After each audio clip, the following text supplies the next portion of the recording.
Welcome back to Tales from the Jar Side, the video series, basically recording my newsletter. As you are probably aware, I've now broken that recording into multiple smaller recordings to make it much easier for you to skip the ones you're not interested in, assuming you're interested in any of them. This is another section in the newsletter. I wasn't sure this was worth an entire video, but hey, if it's short, who cares, right? It'll be easy enough for you to either let it play or not, and I'll make a playlist out of all of the videos together, and again, you could just hit the next button if you like. Okay, this one's not so happy. This is again about Twitter behaving badly, another entry in a continuing series. This was an image that was in a tweet. I don't remember the tweet, but this has been making the rounds, and you can see it's from Lord of the Rings, and he's holding, instead of the ring, that's the Twitter symbol, and of course the elf is saying, cast it into the fire, delete it. And Isildur is showing the weakness of man and saying no. And the descent, my point is, the descent of Twitter into madness and chaos continues unabated. The latest abomination was the introduction of the For You tab. Now, this happened on the app. I think it happened first on iOS and then on Android. And that's filled with posts from people that you really mostly wanted to avoid, but the Twitter algorithm, their algorithmic feed, still wants you to follow. So they combine that with the horrible decision that if you leave the app and then restart it, or you go away for a while and come back, it switches back to the For You tab even if you didn't want it to. It doesn't stay on the home tab or the regular feed tab, whatever they call it on your system.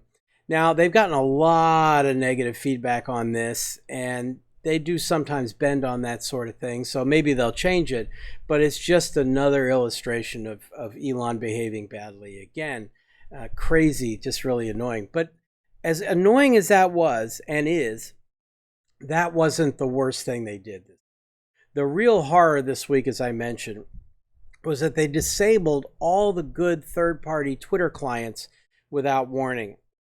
And there was a link here to an article in Mac Stories that talks about ending the third-party app developer access to its APIs. And I would go there, but I'll just summarize. And what happened is they didn't even announce it. They didn't even tell anybody. It's just one morning you got up and tried to start up your third-party app and it couldn't update or it couldn't access, or you get some kind of timeout or a authentication problem or what have you.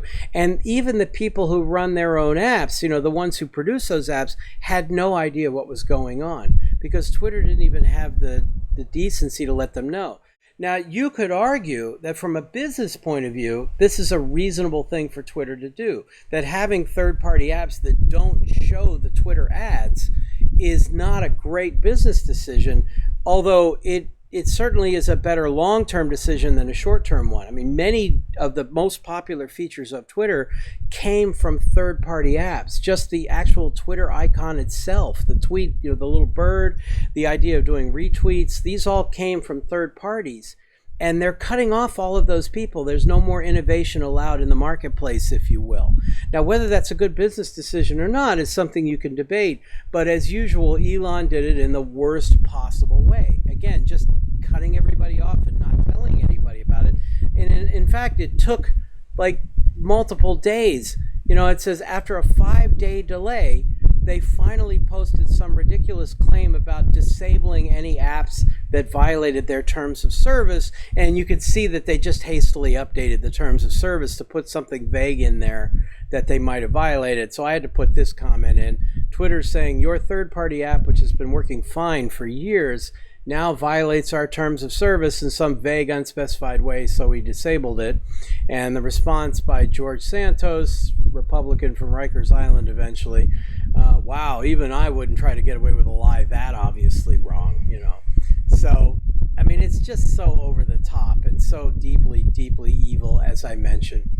On a related note, by the way, it doesn't seem related, but just for those of you who have watched the Glass Onion movie, either on the theater, the Knives Out mystery, Glass Onion, and either on Netflix or in the theater in that limited run they had there, To me, one of the, mild spoiler here, one of the really fun parts of that movie is that the tech billionaire character who has everybody thought was a genius turned out to be a complete idiot. And how topical is that? I mean, that's just amazing.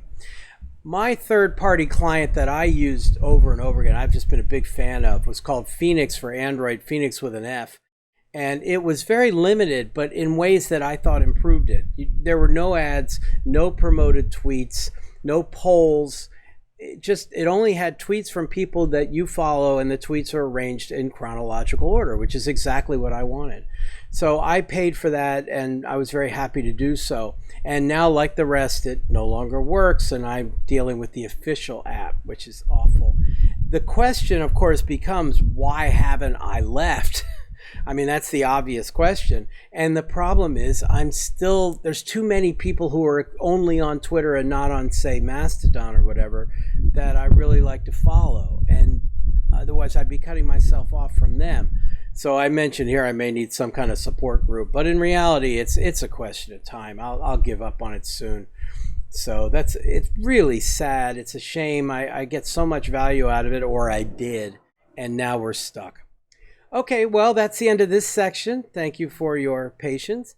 And I'm going to end this, and then we'll go on to the Tweets and Toots video, and hopefully you'll enjoy that as well. So see you soon.